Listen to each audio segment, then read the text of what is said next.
Today I'm going to show you my entire travel vlogging setup. So that's everything I use from filming to editing to publishing videos on the road. The idea with this travel vlogging setup is to keep things minimal while maximizing comfort and productivity while working on the road, because it's not always easy and you've got to have the right things in tow. This grouping of items can be scaled up or down depending on whether you're going for airline travel or you do have the little bit of extra space that you get with a camper van or even an RV. Now, I'm not always on the road in our little camper van here, but I thought it'd be fun to show you the travel vlogging setup from our little camper van here. This video is sponsored by Logitech, and in a moment I'll show you a cool new accessory they've created that is not only super portable, but will actually help you speed up your video editing workflow and allow you to achieve peak performance even while working on the road. So let's get started.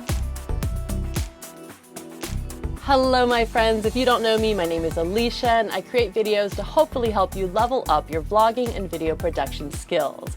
So if that is a goal of yours in 2020 or beyond, then consider subscribing to the channel and also hit that notification bell so you'll be the first to get an update when a new video is released. So first, a bit of context here, because many of you know that I have created videos while traveling all around the world, but I haven't done that in quite some time, until recently. So it all started with a trip to Colorado when my 3-year-old Ella and I flew out to visit my parents, who are currently RVing all the national parks. I was so excited to go on that trip. It was our first travel experience in the longest time, thanks to COVID, and I thought I could come home, edit the vlog, and publish it. But instead, Ella and I returned home pretty much to Hurricane Sally, suddenly visiting us here in Pensacola, Florida. Now, if you watch my Instagram stories, then you know we survived with no major damages to our home besides loss of power for about a week. But because of that, I pretty much had to scoop Ella right back up and hit the road again to head to stay with her grandparents in Jacksonville, which was wonderful. But it really got me thinking about everything that I need to fully sustain my workflow on the road. So everything from filming to publishing, getting the files into the computer, data management, file transfer, just all of those little things. So I thought I would share all of those great things with you guys today. All right, quick van tour here. So I basically have my mobile setup divided into two categories, my mobile office and then my camera gear. So I usually keep my office backpack right in here, our little closet, and then my camera bag lives right under the front seat here in this little designated area. And I talk about camera gear a lot on this channel, so we're actually going to first focus on the mobile office. So that is everything that you need to take your footage from the SD card, get it into the computer, and turn it into a publishable video. And then I will circle back around to the camera gear. They're both equally important. Okay, so this is my mobile office backpack. Pretty basic backpack. It's the one I actually carry on my back. It's got this back compartment for my laptop, so it's very well padded, and that's the only thing that goes in that compartment, which is nice. There's this center compartment, which is very spacious. I don't have a whole lot in here, and I actually like to travel with some negative space because you can accumulate things on the road, and this is just a great place to put the stuff. So I'll have like journals or honestly overflow camera gear. And then the front compartment is pens. There's always extra cables. I like to keep separates of certain things, which I'll get into in a bit, in like one in here and one in the camera bag, just in case one bag were to go missing. All right, so digging into the good stuff. My main computer for both traveling and for working from home is my MacBook Pro. This is a 2019 MacBook Pro. Is it the best thing for editing in this day and age? I don't know. I really don't know anymore. I know I could get more performance from a desktop setup, but I do value portability over anything else. Like, I don't want, you know, the basis of my work to be in a permanent station and then have to have something more lightweight just for travel. I'd rather invest heavily in something that is going to be equally awesome on the road and at home. So hence the MacBook Pro. And I know someone's gonna say it, so I'll just go ahead and say that I know I could get faster performance from a PC setup, but I just can't. I can't switch. I don't know, I just can't. Apple forever. I'll also link this really cool gray wood grain case. It's just plastic. It's kind of beat up, but I like it. It's gray wood grain. Now, I will say that the 2019 MacBook is the first time I've ever had to live with a MacBook Pro that does not have an SD card slot in it. It's not that big of a deal, but you do need an SD card reader. This one has worked great for me. It is made by Uni. It's got the full-size slot and the micro SD card slot. And I also do suggest having at least 2 of these if you are hardcore traveling and you don't have access to like a quick Amazon delivery or you can't pop into a Best Buy. Because if you take this for granted and then lose it, for example, and you don't have any way to get those files onto your computer, you can't only not edit your work, you can't back up your work, and that's kind of scary. So these are super cheap, and it's great to just like have one in your camera bag and have one in your mobile office backpack if you are kind of replicating my system. Now, as for editing, I have used Final Cut Pro off and on pretty much from the very beginning after graduating college with an interdisciplinary degree in photography, film, and digital imaging. I did take a Final Cut Pro certification course at the University of Hawaii. I don't think I needed to take that course necessarily because I pretty much already knew how to use it, but I did need a reason to go live in Hawaii for 6 months. So that worked out, and it is a great piece of software. If you're not ready for Final Cut, I do think that iMovie is a great place to start. It's kind of like Final Cut's little sister, and it's very easy to transition from iMovie to Final Cut. A lot of the things work in a kind of parallel way. There is Adobe Premiere, which is an awesome piece of software. It definitely has a few more advanced features, but there's also like lots of pros and cons that you can weigh between Final Cut and Adobe Premiere. Also, one major con with Adobe Premiere is that you have to pay for it monthly. Adobe Everything, it's a subscription service, and it's fairly expensive. I think it's like 30, 40 bucks a month. Whereas Final Cut is a solid $300 that you just pay for and you have it. So I'm sticking with Final Cut for now at least. And then there is this. This is the MX Anywhere 3 by Logitech. Now, I did not always use a mouse for editing on the go, but after I learned about all of the features that this mouse offers, not only for speeding up your editing workflow, but for speeding up your regular computer use, I decided that it is definitely worth packing and bringing along pretty much anywhere you go. It is super portable, super durable, and super fun to use. So it's got this high performance track anywhere feature, which means that you can use it on any tabletop, a couch, your pants legs, or even glass. It connects to your computer via Bluetooth, and if you don't have Bluetooth, it also has a USB receiver that will make it work as well. You can charge it up via USB-C cable, but it's not something you need to worry about charging all the time. It actually stays charged for up to 70 days. And if you do find yourself out of battery, you can charge it for 1 more minute and get up to 3 hours of use out of it. Like, if only our phones or cameras worked like that. It's got this mag speed scroll wheel, which will allow you to scroll at super high speeds. And of course, the speed of it is customizable along with every other button on the mouse. And it's not just that the buttons on the mouse are customizable. They are customizable based on which piece of software you are using. So different software, different buttons, different functions, and you have full control over all of this. So let me take a moment to show you what it can do in Final Cut Pro. This is the software that works with it. It's called Logia Options. Super simple to use. We can go up here and select Final Cut amongst all of these other applications. And you can see here that the button on the wheel can be set to start and pause playback, which basically turns it into a space bar, which is used constantly in editing to play back the timeline or stop it. Or you could simply customize this button or others with a keystroke assignment. So all those different keystroke commands that you may or may not use in editing could simply be turned with the push of a button. So there's a world of possibilities with this. And if you don't yet use keystroke commands, like if you haven't trained your fingers to do all of those things, you could bypass that completely and just program it into the mouse. Another thing that is super interesting to me is how you can hold down this side button on the mouse and activate the scroll wheel to go into horizontal scroll mode. Now, if a non-editor heard the term horizontal scroll mode, they'd probably be like, huh? But for an editor to realize that you can scroll super fast, side to side in your timeline is absolutely amazing. Way less effort, way too much fun. This little baby comes in pale gray, graphite, or rose, and I've got a link for it right there at the top of my product list in the video description, so go ahead and grab one for yourself and let me know how you like it. Another thing that helps tremendously while editing on the road is some sort of headphones, earpods, AirPods. I love these. They're the Apple AirPods. They connect flawlessly. They work great. It's probably better to use full-size headphones if you do have the space to cart things around, but if you're flying, these take up no space at all, and they're super simple to use. This is not even the Pro model. They have newer ones that have a noise cancellation feature, which is probably even better for editing. And it's also better to hear things through some good headphones because you'll be able to pick up the little nuances in your audio track and just get a better edit overall. All right, it's got dark outside. It's early too, that time of year. Okay, so the final piece of hardware that you would absolutely need, that I absolutely need for my mobile office setup in sync with the computer, is an external hard drive. Now, this is the external hard drive case. I will link to this as well as the hard drive because they really work well together.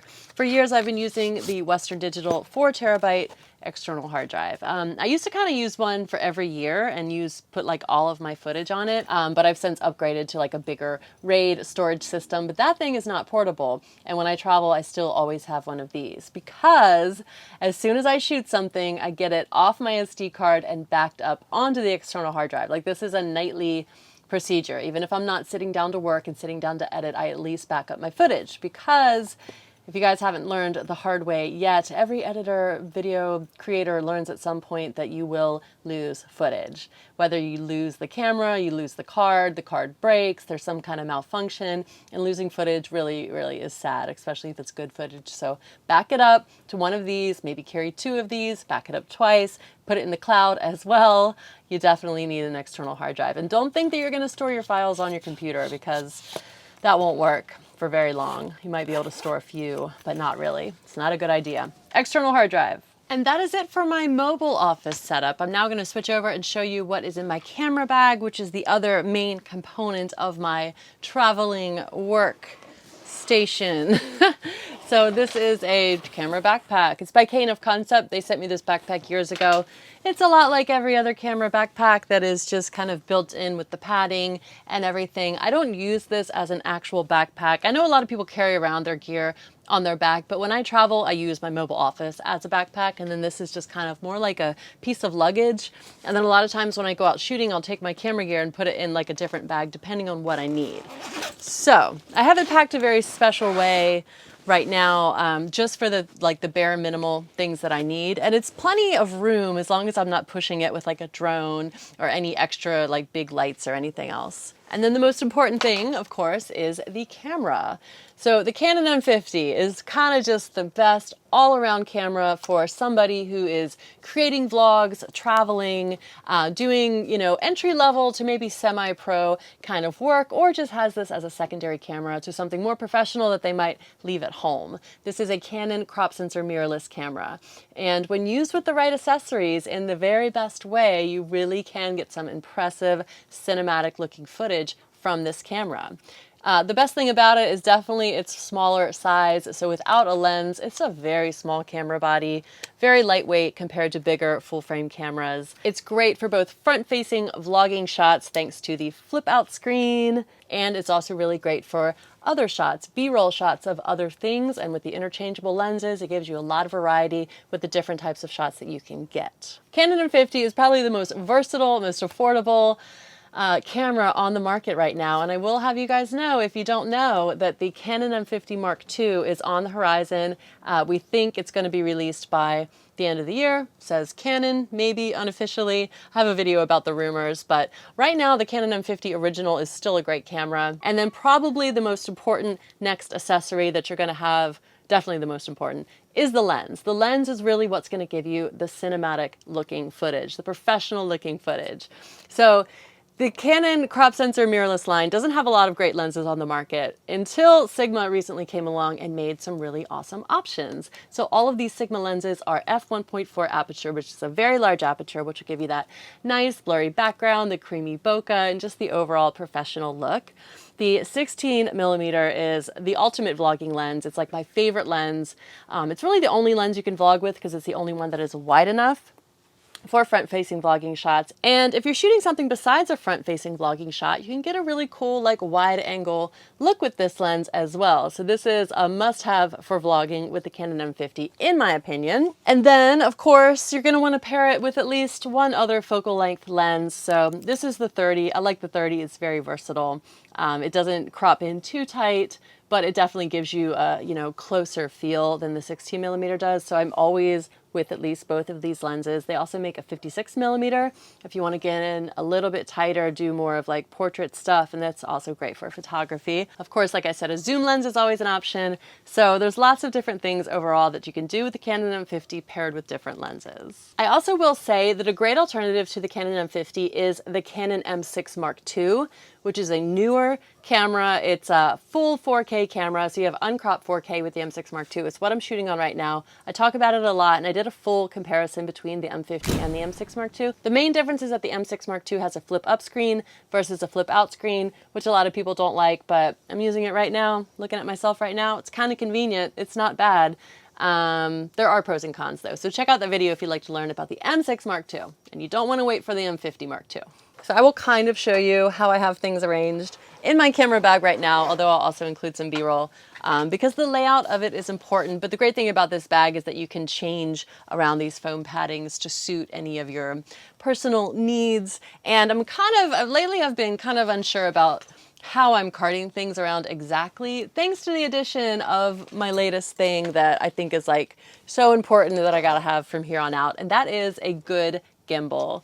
So this is the Zhiyun Weebill S, and it is not a super compact gimbal, but it's not a super heavy, huge gimbal either. It's way smaller than like the Ronin S or something like that. And I absolutely love this gimbal because it just works so well. It gets super stabilized shots, and I think that's such an important thing to add to your vlogs.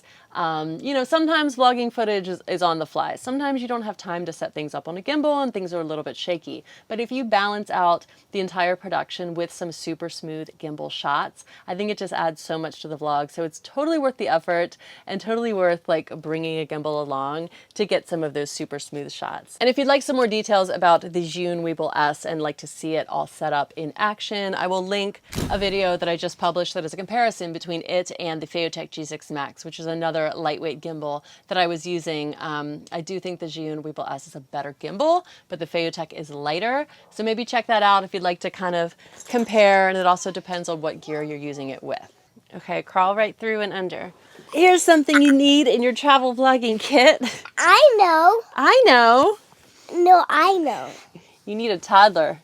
Ella, what do you think is the most important piece of gear to bring along when we travel vlog? Camera. Camera. Bunny snacks. Bunny snacks. What is this right here? Gimbal. Tripod. Tripod. What is this piece right here? Gimbal. You gotta have an Ella in your kit. Ellas are very helpful. Okay, the main alternative that you're gonna wanna have in your kit, especially if you don't have a gimbal, or even if you do have a gimbal, is one of these. I'm using it. The GorillaPod. You know, it's a classic vlogging thing. So, of course, it's great for vlogging, those front-facing handheld shots. What it's going to do is give you a little bit extra distance from your lens, and this is good if you don't have a super wide lens and you don't necessarily want a super wide lens.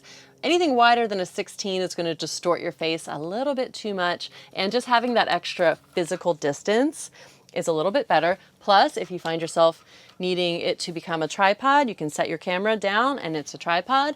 And when I'm traveling, I always have some use for this, you know, for something else to be on top, whether it's like a mic that you want to set up or a light. I've got a light on it right now. And of course you can wrap them around anything. So I've got it wrapped around like the seat of the van, and they're just super useful. The one that I'm going to link below is very specific for video because it's got a ball head, similar to like a tripod would have a ball head on it.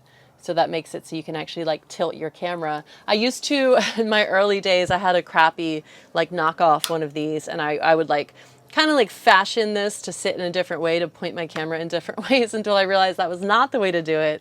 You want to actually adjust the camera with the ball head and then just keep the tripod as stable as possible. So, Joby GorillaPod, essential. Now the next most important thing I have in here is also super portable, and that is a mic. You're definitely going to want some good audio quality in your vlog, or else it just makes the whole vlog a mess. So I prefer these over shotgun mics because, well, number one, they're super small, they're super discreet, super portable. If you're not familiar with this mic, I mean, I talk about it all the time. I'm wearing one right now, but this is a separate pair. Transmitter and receiver. The transmitter just clips onto your shirt. The receiver goes on top of the camera. Super easy to plug in. You can kind of position it anywhere. You can kind of just like dangle it if you have to. Mine's dangling. I wouldn't have it dangling if I was walking around, but yeah, just super easy to use. Transmits great audio. And what you can do, special trick, is you can actually move far away from your camera and still have it pick up awesome audio. May I have some bunny snacks, please? Yes, you may. Whereas if you were to have a shotgun mic on top, it's going to be clunkier, it's going to be more eye-catching, and you can really only get audio from a person that is like very close to the camera. So I love these. Rode Wireless Go. This is the original. They like invented this system. These are just so small, so portable. It's so perfect for vlogging on the go. They keep a battery life for like 8 hours, so you really don't even have to worry about turning them on and off after like each little clip you're getting. You can just turn them on, leave them on. Super easy to recharge. Very good thing to have. Another excellent thing that I always keep in my kit, because I'll always find some reason to use it, is some sort of panel light. So this is the Lume Cube Panel Mini, and this one was created specifically for either like video conferencing on your computer or vlogging. You know, it emits like this nice LED light. You can change the color temperature of it and the strength of it. You can make it warmer or more daylight, and it's just going to give you an extra. I mean, I've got enough glow from these soft boxes, but you're going to find yourself in some shadows that just don't make you look very pretty, and this is going to help make you look a little bit more pretty. So you can pop it right onto the cold shoe mount on top of your camera for a little bit of fill-in light. It doesn't always work on a gimbal, but I've got it to work on a gimbal before. And one other great thing about this light is that I have been traveling in so many situations and just like had use for it completely outside of videography. So recently in Colorado, Ella was in this like upstairs bunk in this little cabin we stayed in, and I didn't have any kind of nightlight for her. So this was her little fill-in nightlight every single night, and that was kind of a lifesaver. And besides that, I've used it in all sorts of other situations where I need light. That hurricane I mentioned recently when we had no power, we put this to use every single evening along with every other LED light we own. So good thing to have. And then last but certainly not least is your SD card, or your media card, whatever you want to call it. So this is what is going to hold your video and photo files before you take them out of your camera and put them into your computer.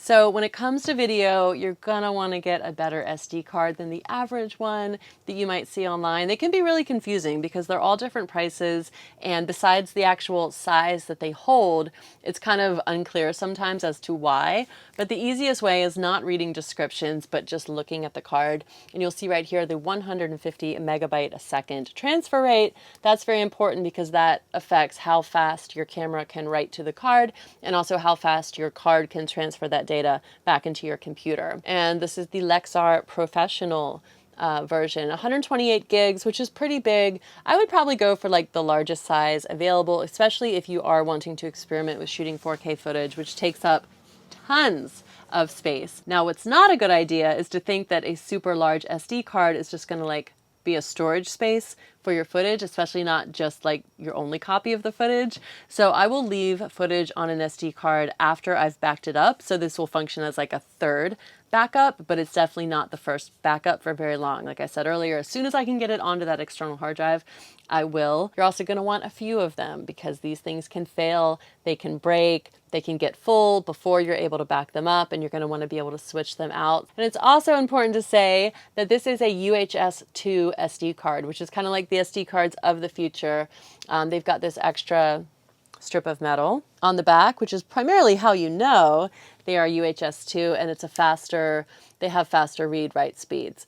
Now, the M50 currently does not support UHS 2, whereas the M6 Mark II does. Just because the M50 doesn't support it doesn't mean you can't use these in the M50, so I would definitely still buy them for the M50 because whenever you do upgrade a camera, it's likely going to have UHS 2 support, and you're going to want the UHS 2 cards. So that is important to note. And yeah, get yourself some good SD cards, have a lot of them. And it is completely nighttime now. This is crazy. It's like, I think it's like 6 o'clock.